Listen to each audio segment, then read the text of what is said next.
Up until now, our focus was all about the element itself. We're taking a step away from the element and talking about the global rendering. That's going to be the main topic of this chapter. And in our first lecture, this one, we're going to talk about what is floating and how can you make things float and change the way their natural configuration works. So let's see it in action. Let's jump right into it. We're ready to take a step deeper into the world of mastering CSS. And now that we really know how to work with items directly and we know how to format them, we know how to color them, it's time for us also to talk about how to lay them out. And that's exactly what we are going to be doing in the following few lectures. Now, the first way of laying out is by default, an item automatically breaks a line whenever it's done. Or really, what's happening is that its float there is no float to it. And what I want to do is I basically want to tell it to float and enable by that other items to float around it. To do that, I'm going to go into my styling rules, right into the article item again, and I'm going to go for the float command, and I'm going to tell it, hey, I want you to float to the left or to the right. And by setting my float to the left or to the right, I'm enabling those paragraphs to float in a direction. And by the way, they affect everything else as well.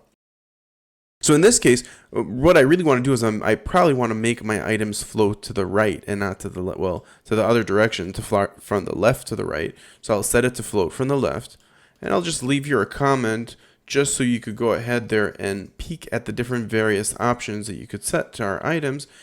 And I'm going to just put that right there, where inherit would be the default, where none would be really the real default. Either or it's going to inherit the properties from if there's a float going on and something above it, or none, which is the actual default. Now, left or right, we already know how to work with them, and I want to talk about one more thing. So we can see that right now that we set these floats and we have our items floating, we're creating a very unclear message for our next item that doesn't really know how it should be aligned. And we want to help it out by basically telling it, by the way, you want a clear line to start from a clear line. Don't relate to these elements that are here. To do that, I'm going to go into the actual footer itself, into the CSS of the footer, and add another attribute that is called clear. And the clear accepts the exact same type of parameters. It only has one more that is not inside of the regular one, which is the option to have both sides clear. And really what clear does is it makes sure that on both edges, if we set it to be on both edges, that makes sure that we have a clear line. There's nothing before or after this item. So I'm going to go ahead there and just set my clear to be both. And if I go ahead and save my item and refresh, we'll see that now our footer will be back underneath where we want it to be.